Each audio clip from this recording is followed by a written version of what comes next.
I analyzed 256 Lavahound battles versus Hog 2.6 using the exact same template. Different pros, different variations, different play styles. But what surprised me wasn't how different the battles ended up being, it was how similar they were when you actually know what you're looking for. In this video, I'm going to show you the 4 different patterns I noticed in all of them and why most viewers might completely miss them. Now, this isn't going to be perfect or analyzing every single detail, but it's about having a system that forces you to ask the right questions every game. The first pattern I noticed is pros are using their cannon so differently in this matchup compared to others. To demonstrate what I'm talking about, I'm going to pull up a replay from Oyasu, who's one of the best Hog 2.6 players in the world. I want you to look specifically at where he's putting his cannon throughout the match. The first cannon he places in this match is in a very weird spot. This is not one of our typical placements for Hog 2.6, but this pulls the Lavahound. So Lavahound does not usually get pulled by 4-2 or 4-3 cannon, unlike other beatdown decks. Lavahound is very much a beatdown deck. Lavahound is 7 elixir, but you can't use the typical cannon for it. So this is an example of a cannon that would pull.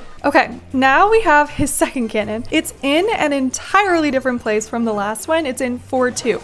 And if we watch what he actually defends with it, we're looking at Spirit Empress, Valkyrie, and Hero Mega Minion.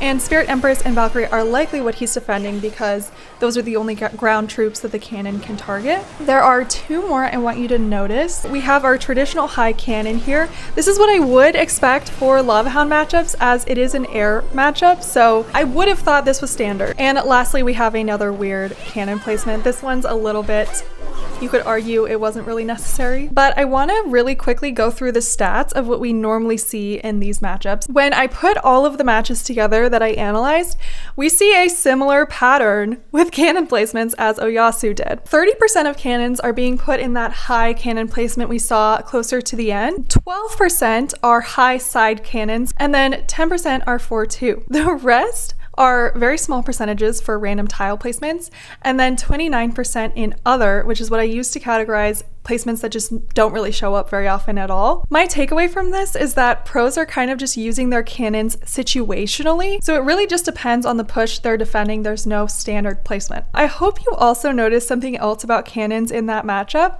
They're not using their cannon very much. Cannons are being used 41% less in this matchup than usual. So that means 3.3 cannons compared to our typical 5.63 across our database. Not only are our pros using their cannon very differently for placements, but they're also just not really using it. I think this has to do with the fact that Lavahound does not do too much damage until it turns into Lava Pup. So pros probably aren't too worried about saving their cannon for the Lavahound when they're using it as needed. The second pattern I want to point out is how they use their fireballs. So I'm going to pull up another clip. This is Yerson, who is also a top player of Hog 2.6. Fireball number 1 used already defensively. Fireball number 2 used defensively.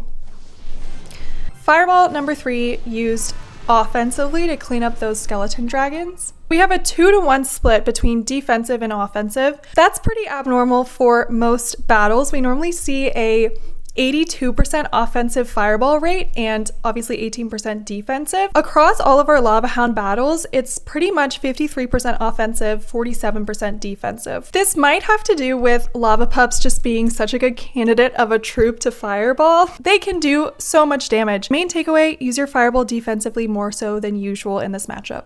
The third pattern I noticed is these matches tend to end shorter than usual. Traditional advice I've always heard is that these are typically 2-tower games, so you should be prepared for a longer game, but our data says otherwise. The typical duration is 3 minutes and 27 seconds compared to our average of 3 minutes and 52 seconds. I don't really have an example to show for this one because our pros only upload their wins. Most of the time it's their wins. It's very rare that you see a loss.